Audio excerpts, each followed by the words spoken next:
The Vulcarian warship Crimson Fang hung in the darkness between stars, its hull painted black to blend with the void.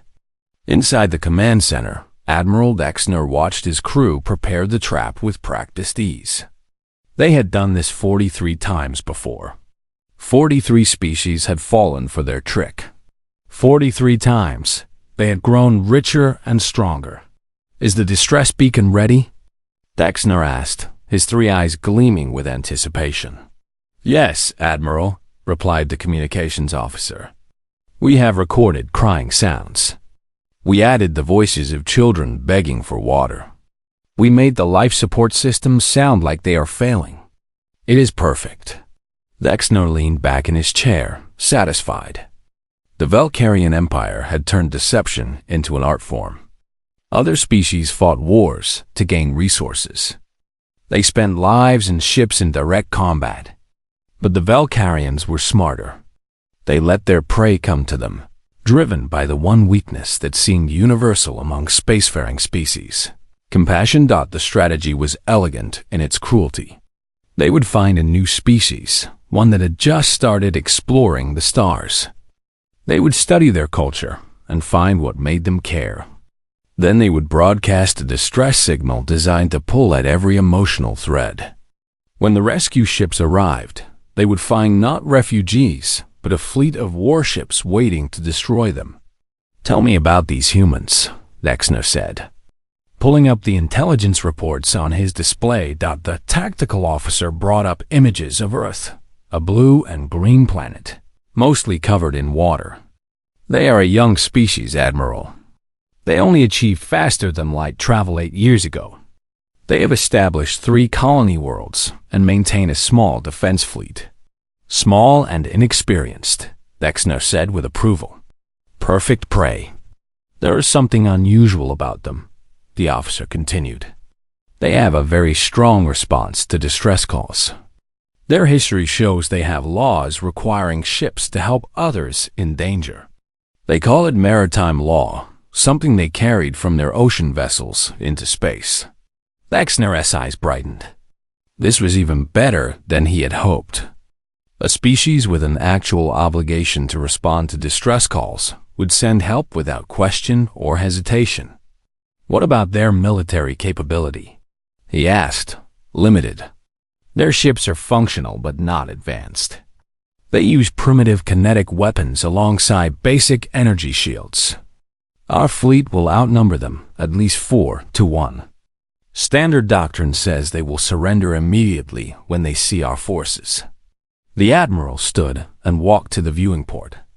Outside, hidden by cloaking fields, 62 Vulcarian warships waited in formation. They had positioned themselves around an empty point in space near Proxima Centauri. The humans had a listening post there. They would detect the distress signal quickly. "Send the message," Dexner ordered. The communications officer activated the beacon. The false distress signal burst across subspace frequencies, a desperate plea for help. The recording spoke of a colony ship fleeing persecution. It claimed to carry 5,000 refugees, including hundreds of children. The life support was failing. The engines were dead. They had only days of oxygen left.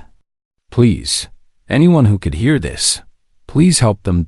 In the background, the Vulcarians had added the sounds of crying, of people calling out in fear, of children asking for their parents. Every detail was calculated to make rescue seem urgent and necessary. "How long until the humans detect it?" Dexner asked. "Based on their monitoring station locations, they should pick up the signal within 3 hours. Response time will depend on how seriously they take it." Dexner smiled, showing rows of sharp teeth. "They will take it seriously. That is what makes them perfect victims." He returned to his chair and pulled up the files on their previous hunts. The Malari had sent 2 science vessels to investigate. The Vulcarians had captured both ships, taken all their research data, and sold the crews as slaves. The Torsion had responded with a hospital ship full of doctors and medical supplies. That had been particularly profitable. The medical technology alone had funded 3 Years of military expansion. Each species had believed they were doing the right thing. Each had rushed to help strangers in need. And each had learned too late that predators existed who would weaponize kindness itself. "Admiral, we are receiving a response," the communications officer announced suddenly. Dexner sat up. "Already?" That was faster than expected. "What does it say?" "They acknowledge our distress signal. They say help is coming. They ask us to remain calm and conserve oxygen. They will arrive in 72 hours. 72 hours, Dexner repeated. Perfect. That gives us time to make final preparations. How many ships are they sending? The officer checked the sensors. We are detecting a large number of faster-than-light signatures. They are moving this way from Earth's solar system. How many? Dexner demanded. I count.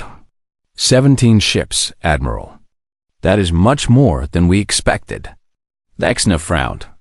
17 ships for a rescue mission seemed excessive. But perhaps humans were simply more generous than other species. Or perhaps they had a large fleet and could afford to send many ships. What classes of vessels? He asked. The signatures are difficult to read at this distance. They appear to be using unusual drive technology. But based on size estimates, we see cargo vessels, support ships, and what might be military escorts. Standard rescue fleet composition. The Admiral relaxed. 17 ships still meant nothing against his 62 warships. If anything, it meant more prizes to capture and more technology to steal. Over the next 3 days, the Valkyrians maintained contact with the approaching human fleet. They continued their performance, their actors groaning and crying in the background. The humans responded with constant reassurance. They provided medical advice for keeping people alive in low oxygen. They sent detailed plans for the rescue operation. They even asked about dietary requirements and medical conditions to prepare appropriate supplies. Each message made Dexner more confident in his trap. These humans were not just compassionate. They were thorough, organized, and completely unsuspecting. They had no idea they were flying straight into an ambush. On the final day, as the human ships approached the designated coordinates, Dexner addressed his fleet. All vessels, prepare for decloak on my command. Target their engines first. We want the ships intact if possible. Once they are disabled, we board and seize control. Remember, frightened prey is compliant prey. Make the first strike overwhelming. His officers confirmed their readiness. 62 warships, fully armed and powered, waited in perfect formation. The human fleet dropped out of faster-than-light travel, exactly where the distress beacon indicated. 17 ships arranged themselves in a standard search pattern, their sensors sweeping the area for the refugee vessel. Dexner waited until they were fully committed.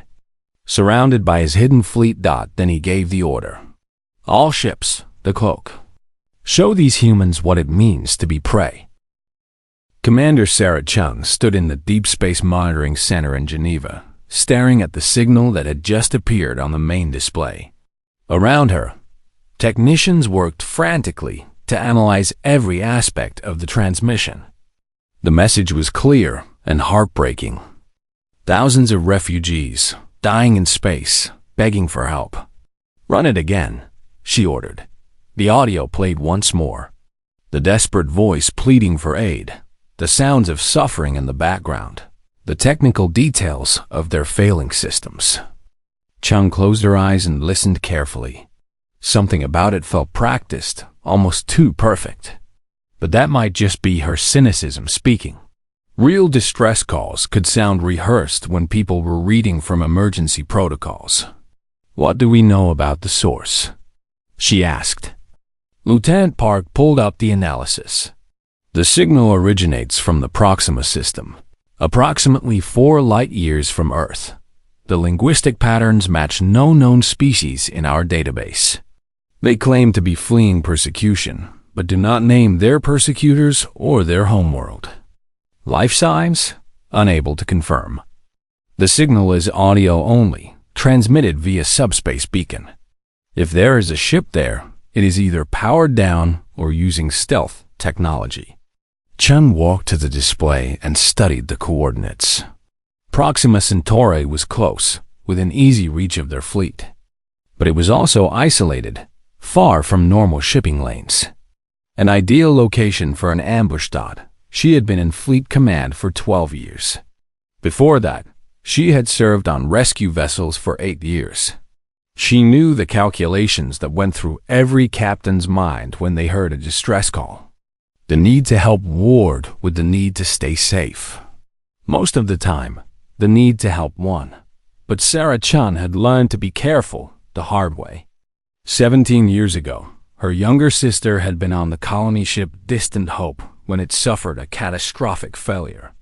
The ship had sent a distress signal, and for 3 days, no one had come. By the time a passing freighter found them, 70% of the passengers were dead, including her sister Da Chun had promised herself that day that no one would ever die waiting for rescue. Not while she could do something about it. Send the acknowledgement, she ordered. Tell them help is coming. Tell them to conserve oxygen and remain calm. And get me Admiral Okonkwo immediately. While the technicians transmitted the response, Chun pulled up the deployment roster for the Third Fleet. 17 ships, including the dreadnought ECS Indomitable. It was the largest rapid response force Earth maintained, designed specifically for emergency situations in deep space. Admiral Marcus Okonkwo appeared on her screen within minutes. The older man looked tired but alert. Commander Chun, I saw the distress signal. What is your assessment? We need to respond, sir. If that ship is real, thousands of people are dying. But I have concerns about the situation. Explain. The location is isolated. The timing is convenient. The message contains every emotional element designed to provoke a response. It could be legitimate, but it could also be a trap. Okonkwo nodded slowly. I have been thinking the same thing. We are new to interstellar space, Commander. We know there are other species out there, but we do not know their intentions. Some may be friendly, some may not. So what do we do, sir?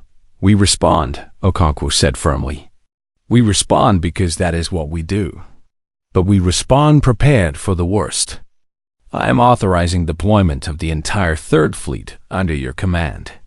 If this is a rescue mission, you will have the resources to save everyone.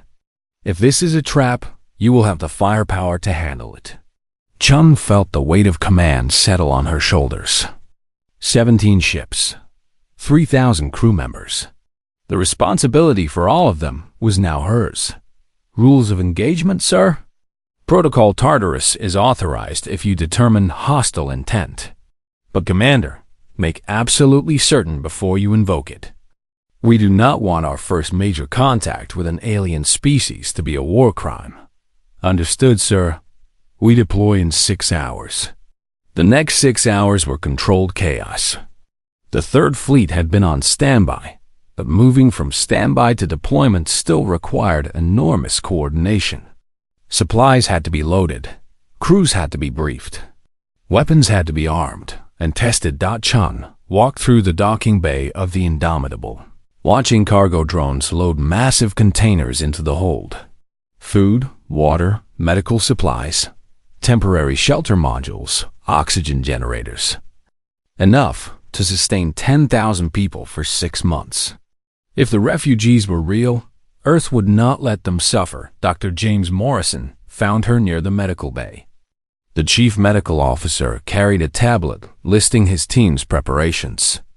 We are bringing 40 surgeons, 200 nurses, and enough medical equipment to set up a field hospital. If they have wounded, we can handle it. Good, Chun said. But James, I need you to prepare for another possibility. A trap. Yes, yes. If this goes wrong, we may have our own casualties. Be ready for anything. Morrison's expression darkened, but he nodded. We will be ready. Chun continued her inspection, visiting each section of the ship. The engineering teams had the reactors running at optimal levels. The weapons crews were loading railgun ammunition and checking targeting systems. The Marines were suited up and ready to board damaged vessels if necessary. When she finally reached the bridge, Lieutenant Commander Rodriguez greeted her with a status report.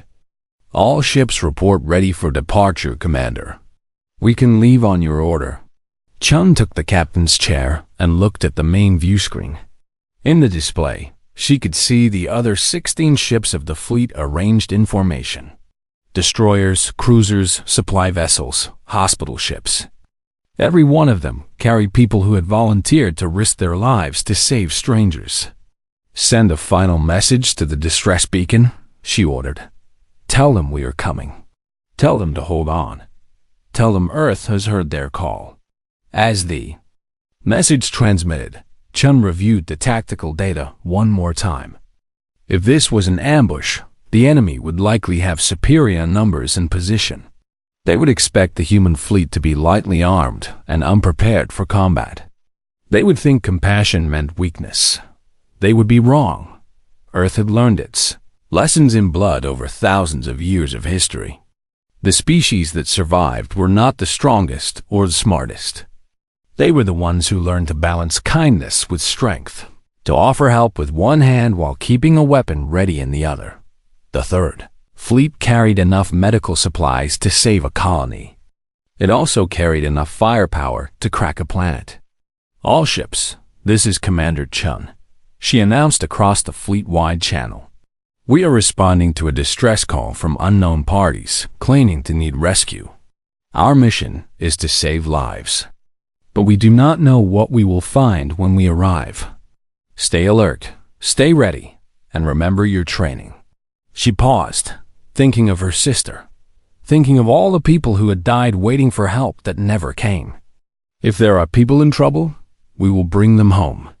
If someone is using suffering as bait, we will teach them why that was a mistake. All ships engage faster than light drives. Destination: Proxima Centauri.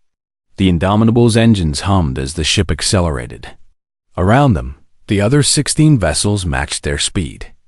Together, they jumped into faster-than-light travel, racing toward a distress signal that might be real or might be death waiting in the darkness. Chun sat in her chair and watched the stars blur past. In 72 hours, they would have their answer. And whatever waited for them at Proxima, the Third Fleet would face it together. She thought about the message they had sent, about the promise they had made. Help is coming. Hold on. Earth always kept its promises. For better or worse, the galaxy was about to learn that lesson. The Third Fleet dropped out of faster-than-light travel at the exact coordinates the distress beacon had provided. Commander Chen immediately ordered battle stations. Alarms echoed through every ship as crews rushed to their positions. On the bridge of the Indomitable, displays lit up with censored data. Full scan, Chun ordered. Find that refugee ship. Lieutenant Park worked the sensors frantically. I am not detecting any vessels, Commander. The distress beacon is here, but it is just a transmitter buoy. No life signs, no ship. Chun felt ice form in her stomach. Defensive formation. All shields to maximum. Prepare weapons. She was still giving orders when space itself seemed to tear open around them. 62 massive warships appeared from nowhere, their cloaking fields dropping simultaneously. The Valkyrian fleet surrounded the human vessels in a perfect sphere of firepower. Contact, Park shouted. 60-plus hostile vessels, all weapon systems hot. We are completely surrounded. On the main screen, a face appeared. Admiral Dexner looked at Chun with 3 eyes full of amusement. His translator rendered his words in perfect English. Greetings, humans. Welcome to your grave. I am Admiral Dexner of the Valkyrian Empire. You have fallen for the oldest trick in our arsenal. There are no refugees. There never were. Only bait, and you swallowed it whole. Chun stared at the alien commander. Her hands gripped the armrests of her chair hard enough to hurt. Dexner continued, clearly enjoying himself. Your compassion is admirable but foolish. We have used this strategy 43 times against 43 different species. All of them came to help. All of them died or surrendered. You see, in this galaxy, kindness is weakness, and weakness gets you killed. The alien leaned forward. You will surrender your ships immediately. You will transfer all technology and cargo to our vessels. Your crews will be processed as prisoners. If you comply, most of you will live. If you resist, we will destroy every ship and take what we want from the wreckage. You have 60 seconds to decide. The channel closed. Chun sat in silence for 3 heartbeats. Around her, the bridge crew waited for orders. She could feel their fear, their anger, their confusion. She thought about her sister. She thought about the promise she had made. She thought about every person who had ever sent a distress signal and waited, terrified, hoping someone would care enough to come. And she thought about these aliens who had turned that hope into a weapon. Open a channel, she said quietly. All frequencies. I want the entire Valkyrian fleet to hear this. The communications officer nodded. Channel open, Commander. Chun stood from her chair. When she spoke, her voice was cold and clear. Admiral Dexner, you made a mistake. You pretended to be refugees. You faked the voices of children dying. You weaponized the one thing that makes us human, our refusal to let others suffer when we can help. She paused, letting the words sink in.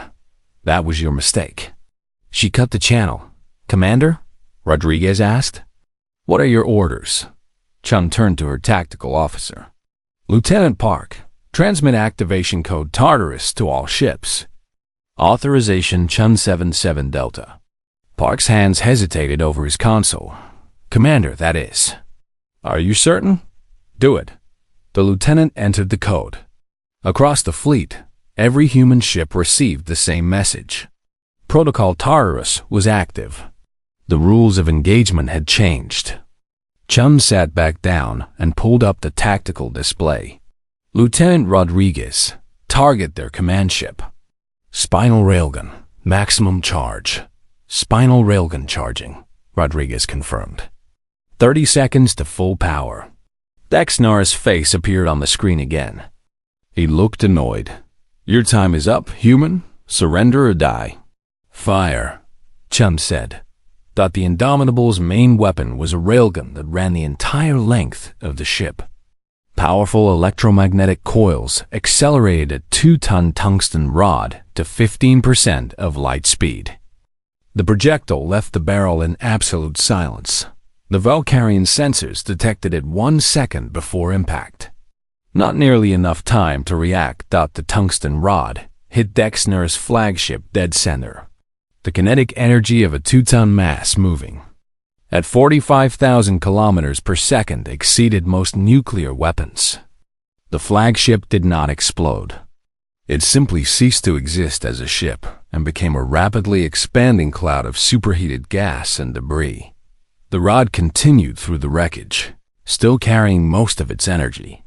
It struck the cruiser behind the flagship, punching through shields and armor like they were paper. That ship broke in half. The rod, now tumbling and fragmenting, hit a third vessel, destroying its engine section. 3 Valkyrian ships gone in the time it took to blink. The alien fleet froze, stunned by the impossible. Their intelligence said humans used primitive weapons. Their tactical doctrine assumed easy prey. Nothing had prepared them for this. All ships, Chun broadcast to her fleet. Execute Tartarus. No survivors who resist. Broadcast the evidence. The galaxy needs to know what these creatures have done. The Third Fleet opened fire. Human railguns spat tungsten death across the battlefield. Each destroyer carried 20 guns. Each cruiser carried 50. The Indomitable alone fired 40 rounds per minute from its secondary batteries. The Valkyrian, Shields, designed to stop energy weapons, did almost nothing against solid projectiles moving at relativistic speeds. A Valkyrian battleship tried to close the distance, firing its plasma cannons. The beams struck the indomitable shields and scattered. The human barriers were not traditional deflectors. They were magnetic fields designed to redirect charged particles, backed by ablative armor that could survive re-entry into a star's atmosphere. Plasma weapons were almost useless against them. The battleship died 30 seconds later when a railgun round went through its bridge. "They are trying to jam our communications," Park reported. Chun almost smiled. "Let them try." Switch to the backup system. Humanity had spent 200 years perfecting electronic warfare. They had fought digital battles long before reaching space. Hackers, corporations, governments, and criminals had created an arms race in cyber technology that no other species could match. The Valkyrian jamming systems were sophisticated by galactic standards, but primitive by Earth's measures. Within seconds, human counter-intrusion software penetrated the Valkyrian network. Every alien ship suddenly found its own systems turning against it. Fire control systems reported false targets. Navigation computers gave incorrect coordinates. Communication arrays broadcast nothing but static. A squadron of Valkyrian fighters launched to attack the human hospital ship. The EC's Mercy Hope had minimal weapons, but it did not need them. Its point defense system activated automatically. Thousands of small railguns, designed to shoot down micrometeorites traveling at interstellar speeds, tracked the incoming fighters. The guns fired. The fighters vanished, turned into scrap by weapons that could hit objects smaller than a fist, moving faster than bullets. "Enemy vessels attempting to retreat," Rodriguez reported. "Deny them," Chun ordered. "Deploy the drone swarms." From each human ship, thousands of small autonomous drones launched. They were simple machines, each one carrying a magnetic clamp and a small explosive charge. They swarmed toward the Valkyrian ships like angry insects. The aliens tried to shoot them down, but there were too many. The drones attached themselves to engine nacelles and faster-than-light drives. Then they detonated. Not enough to destroy the ships, but enough to cripple their ability to escape. A Valkyrian admiral, whoever had taken command after Dexnar's death, broadcast a surrender offer. Chun rejected it. "No. You do not get to pretend to be victims now. You do not get to ask for mercy after weaponizing it." "Commander," Dr. Morrison's voice came through from medical. "Some of the alien ships are broadcasting actual distress calls. They have wounded." "Are they asking for help or demanding we stop shooting?" "Asking for help." Chun considered this. Protocol Tartarus was clear. Those who weaponize mercy forfeit theirs. But she was not these aliens. She would not become them to defeat them. "Ceasefire," she ordered, "but keep weapons hot. Marines, prepare boarding parties. We are going to secure those ships and treat their wounded. And we are going to find every piece of evidence of what they have done." The battle lasted 17 minutes from first shot to ceasefire. When it ended, 41 Valkyrian ships were destroyed. 21 were crippled and drifting. Not one human vessel had suffered more than cosmetic damage. Chun stood on her bridge and looked at the tactical display. All around them, alien ships burned or surrendered. She felt no satisfaction, only cold anger. "Lieutenant Park, compile everything. Every communication, every sensor log, every tactical analysis. Package it for immediate transmission to Earth and every known alien government." "Yes, Commander." "And send a message to Galactic Assembly, if such a thing exists. Tell them Earth has a statement to make." She looked at the dead refugee beacon, still broadcasting its false cries for help. "These monsters pretended to need rescue," she said quietly. "We turned it into their funeral. And the galaxy needs to know why." The Marines from the ECS Indomitable moved through the crippled Valkyrian cruiser with weapons raised and medical supplies ready. Sergeant Michael Torres led the first team, his combat suit reading the alien atmosphere as toxic but manageable with filters. Around him, his squad moved in practice formation. Movement ahead, Corporal Kim warned. They found 3 Valkyrian crew members huddled in what looked like a medical bay. 2 were wounded, bleeding from injuries sustained when their ship had been hit. The 3rd held a weapon but did not raise it. "Stand down," Torres ordered through his translator. "We are here to help your wounded." The aliens stared at him in confusion. "You attack us. You destroy our ships. Why would you help now?" "Because you asked," Torres said simply. "Doc, get in here." Navy Corpsman Rachel Hayes pushed past the Marines and approached the wounded aliens. They flinched away from her, but she ignored their fear and began examining their injuries. Within minutes, she had both of them stabilized and was setting up in 4-line on the worst of the 2. "Sergeant," one of the Marines called from deeper in the ship. "You need to see this." Torres left the medical bay and followed the voice to what appeared to be a data center. Rows of servers lined the walls, still powered despite the damage to the ship. But what caught his attention were the screens. They showed recordings. Dozens of them. Hundreds. "What am I looking at?" Torres asked. The Marine, a tech specialist named Williams, pulled up one of the files. "I think this is their trophy collection, Sergeant." The video played. It showed a species Torres did not recognize, insectoid beings with delicate wings. Their ship was surrounded by Valkyrian warships. The aliens were surrendering, begging for mercy. The Valkyrians boarded their vessel and began executing the crew methodically, one by one, while their commander watched and laughed. Williams pulled up another file. A different species, these ones aquatic, desperately trying to surrender. The Valkyrians took their ship apart while the crew was still inside. "How many files are there?" Torres asked, feeling sick. "Hundreds. Each one is a different species. Different ship. This goes back decades, Sergeant. Maybe longer." Torres activated his command channel. "Commander Chun, this is Torres. You need to see what we found." Within an hour, every boarding team reported similar discoveries. The Valkyrians had kept detailed records of every trap they had sprung, every ship they had captured, every species they had murdered. They had recorded it all, apparently as entertainment or training material. Back on the Indomitable, Commander Chun reviewed the files with Dr. Morrison and her senior staff. Each video was worse than the last. The Valkyrians had perfected their false distress signals, tailoring each one to the target species. Some claimed to be scientific expeditions in trouble. Others were medical ships. Still others were passenger vessels carrying families. And every time, when the rescuers arrived, the Valkyrians had slaughtered them. 43 species, Morrison said quietly. 43 times they did this. How did no one know? How did no one warn anyone? Lieutenant Park had been analyzing the database.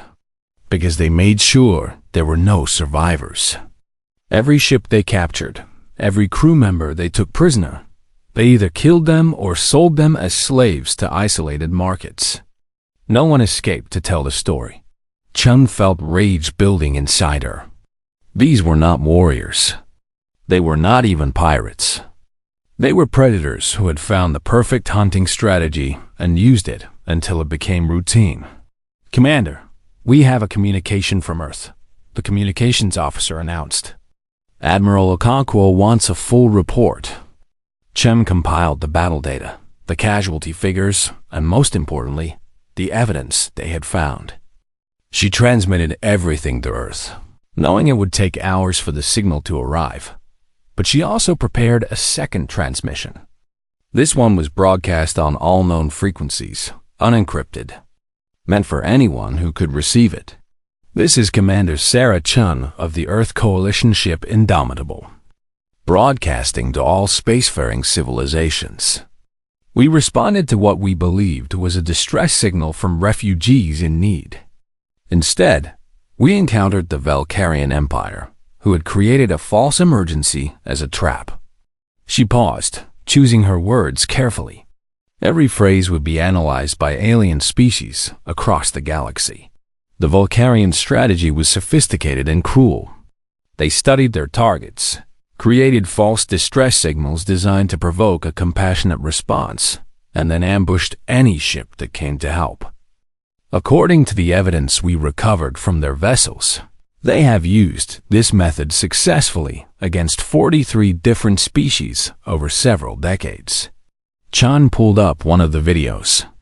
She did not show the executions, but she showed the moment of the trap springing, the moment when rescuers realized they had been deceived.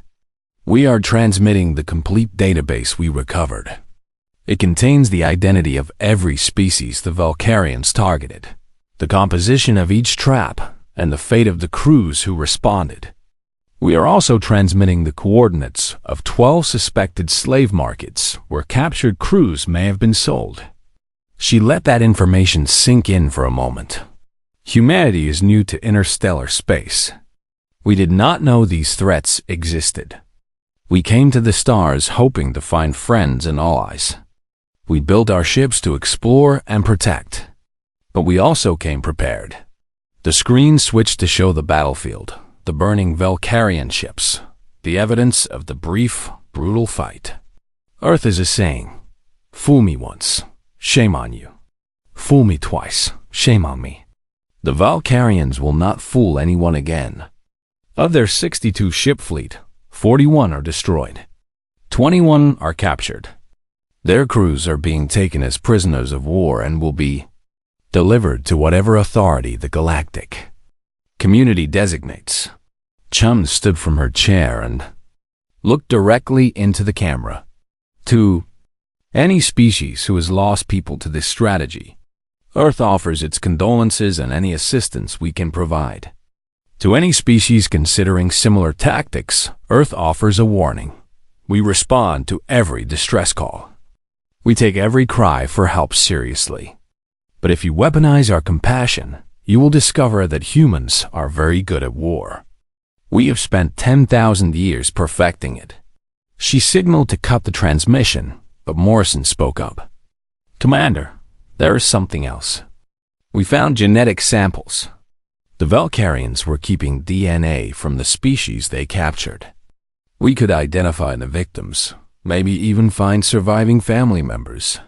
Chun considered this. It would be a massive undertaking, but necessary. Package the samples separately. Transmit them to Earth for analysis. We will identify every victim and notify their governments. These people deserve to be remembered.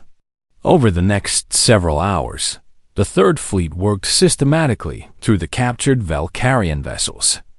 They secured all prisoners, cataloged all evidence, and prepared the ships for towing back to Earth or the nearest neutral station. Torres found Commander Chun in her ready room, reviewing files. The sergeant stood at attention. "At ease, Torres." "What is it?" "Ma'am, the alien wounded we treated, they are asking questions. They want to know why we helped them after the battle. What did you tell them?" "I said it was our duty, ma'am." But I do not think they understood. Chun stood and walked to the viewport. Outside, work crews were attaching tow cables to disabled Valkyrian ships. "Explain it to them this way, Sergeant. We came here because we heard someone calling for help. That turned out to be a lie. But when the battle ended, there really were people who needed help. We do not help people because we expect them to be good. We help them because we choose to be good. Even our enemies deserve medical treatment and basic dignity. That is what separates us from them." Torres nodded slowly. "I will tell them, Commander, though I do not think they will believe it." "They will," Chun said. "In time, when they see that we mean it. When they see that we treat our principles as absolutes, not conveniences." The sergeant saluted and left. Chun returned to her work, but her mind was on the message she had broadcast. By now, it would be spreading across the galaxy, translated into hundreds of languages, analyzed by thousands of governments and species. Earth had announced itself to the galaxy, not with exploration or trade, but with violence in defense of a principle. She wondered how that would be received. Would other species see them as protectors or as threats? She thought about her sister again, about all the people who had died waiting for help, about the 43 species who had fallen for the Valkyrian trap. No more, she thought. Not while humanity had anything to say about it. The galaxy had predators. Now it had hunters. 3 months after the battle at Proxima Centauri, Commander Sarah Chun stood before the Galactic Assembly for the first time. The chamber was vast, built to accommodate thousands of different species. Representatives from 400 civilizations filled the seats, their translation devices rendering her words into hundreds of languages. Simultaneously, Earth had been invited to join the assembly after the transmission had spread across known space. The invitation had come quickly, with unusual urgency. Now Chun understood why. The assembly chamber was in chaos. Order. The speaker, a tall crystalline being named Shlara, called out. We will have order. The human representative has been granted the floor. Chun stepped to the podium. Behind her, on the massive display screens, images from the Valkyrian database played on repeat. The trapped ships, the murdered crews, 43 species, each one represented in this chamber, each one demanding justice. Thank you, Speaker Shlara, Chun began. I am Commander Sarah Chun, representing Earth. 3 months ago, my fleet responded to a distress signal that turned out to be a trap. We have provided you with all the evidence we recovered. I am here to answer any questions. A representative from the Malari delegation stood. Chun recognized them from the database. The Valkyrians had captured 2 of their science vessels 12 years ago. Commander Chun, the Malari said, their voice heavy with emotion. You recovered the DNA samples of our missing crew. You have given us the ability to identify our dead and bring closure to their families. For this, we thank you. But I must ask, why did you fight? You could have retreated. You could have negotiated. Why did you choose violence? Chun had prepared for this question. Because they weaponized mercy. They turned compassion into a trap. Every species that fell for their deception did so because they wanted to help others. The Valkyrians made kindness itself dangerous. That could not stand. Another delegate stood from a species called the Torsion. But you destroyed 41 ships. You killed thousands. Was this not excessive? No, Chun said firmly. They had done this 43 times before. They had perfected their strategy. They had no intention of stopping. Anything less than total defeat would have allowed them to continue. She paused. And we offered them surrender. They refused. That was not entirely true. She had rejected their surrender offer, but only after they had shown no remorse, no understanding of what they had done wrong. A third delegate, from a species called the Korath, stood without waiting to be recognized. You claim to value compassion, yet you invoke something you call Protocol Tartarus, a protocol that specifically denies mercy to those who weaponize it. This seems contradictory. Chun looked at the Korath directly. Is it? Let me ask you this. If someone uses your kindness as a weapon against you, are you required to keep being kind to them? If a predator disguises itself as prey, are you obligated to treat it as prey? The strong protect the weak, Chun continued. That is a fundamental principle of civilization. But what happens when predators learn to pretend to be weak? What happens when they mimic the cries of the helpless to lure in rescuers? Do we stop helping anyone? Do we let real victims die because we are afraid of traps? She could see the delegates considering this. Humanity chose a different path. We will always respond to distress calls. We will always try to help.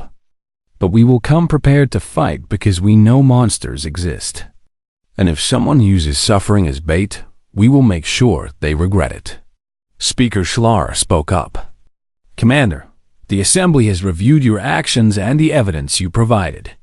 We have verified the authenticity of the Valkyrian database. We have confirmed that 43 member species lost vessels to their tactics. The question before us now is, what happens next? With respect, Speaker, that is not Earth's decision to make. We captured the Valkyrian survivors and their ships. We have brought them here, to the Assembly, because they committed crimes against the entire galactic community. Their punishment should be determined by their victims. This caused murmuring throughout the chamber. Apparently, this was unusual. You do not claim them as prisoners of war? Shlara asked. You do not demand reparations or territory. No. Earth wants nothing from them except assurance that they will never do this again. The survivors are yours to judge. A human might have missed it, but Chen saw the ripple of surprise move through the Assembly. She had studied galactic politics during the journey here. Most species who won a military victory demanded spoils. Earth was offering up their prisoners and asking for nothing in return. A delegate she did not recognize stood. Commander Chun, I must ask a difficult question. Your species is new to interstellar space, yet you defeated a fleet that outnumbered you 4-1. Your weapons are unlike anything we have seen. Your electronic warfare capabilities are far beyond our own. Should the Assembly be concerned about human military power? Chun smiled slightly. Let me tell you about Earth's military history. We have fought more wars than we can count. Nation against nation, ideology against ideology, sometimes for good reasons and sometimes for terrible ones. We have weapons that can crack planets and systems that can wage war from the other side of the galaxy. She saw fear flash across several faces. But we also have laws. We have principles. We have organizations dedicated to preventing war and protecting civilians. We are dangerous. Yes. Every spacefaring species has the potential to be dangerous. The question is, what do we choose to do with that power? Chun pulled up an image on the display. It showed the monument that Earth had constructed at Proxima, at the exact coordinates where the false distress beacon had been. We built this memorial at the battle site. It lists the names of every victim we could identify from the Valkyrian database. Every person who responded to a false distress call and died for their compassion. The inscription reads, "They called for help. No one came. That ends today." She let the image stay on the screen as she continued. Earth's power is directed at one goal, making sure that never happens again. We will respond to distress calls. We will help those in need. And we will destroy anyone who tries to turn that into a weapon. That is our promise to the galaxy. The chamber fell silent. Chun could see delegates consulting with each other, their translation devices creating a soft hum of conversation. Finally, Speaker Shlara spoke. Commander Chun, the Assembly will take your testimony under advisement. We will deliberate on the fate of the Valkyrian prisoners and on Earth's application for membership. You are dismissed. Chun bowed and left the podium. As she walked out, she passed the Malari delegate. The alien touched her shoulder gently. My daughter was on one of those science vessels, they said softly. For 12 years, we did not know what happened to her. Your genetic analysis confirmed that she died in the initial attack. It brings me pain, but also peace. Thank you. Chun did not trust herself to speak. She simply nodded and continued walking. Later, in her quarters on the diplomatic station, Chun received a transmission from Earth. Admiral Okonkwo appeared on the screen. Commander, the Assembly voted. Earth has been granted full membership. They also voted to dissolve the Valkyrian Empire and redistribute its territory to the species they victimized. The survivors will face trial. Good, Chun said. There's more. 17 species have requested mutual defense pacts with Earth. They want assurance that if they respond to distress calls in the future, human ships will be available to support them. The Council is considering it. Chun felt a weight settle on her shoulders. Earth had come to the stars hoping for friends. Instead, they had become protectors. Sir, I need to ask.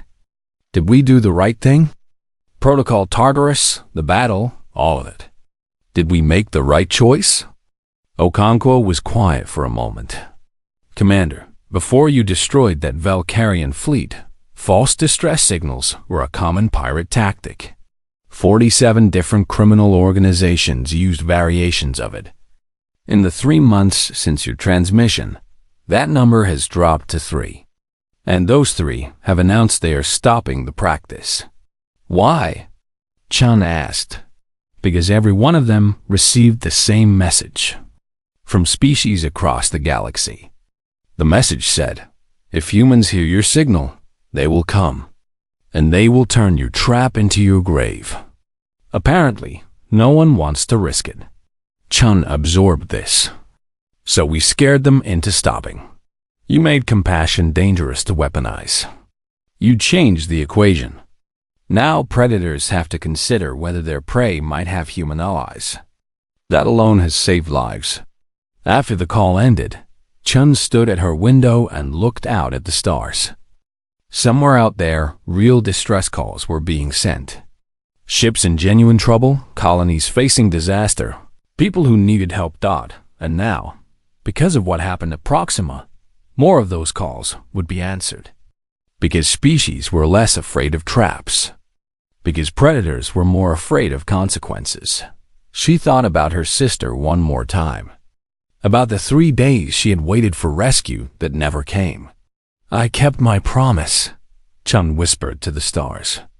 No one waits alone anymore. The galaxy had learned a new truth. Humanity would always come when called. They would bring medicine and food and hope. But they would also bring railguns and marines and the absolute certainty that kindness was not weakness. In space, no one could hear you scream.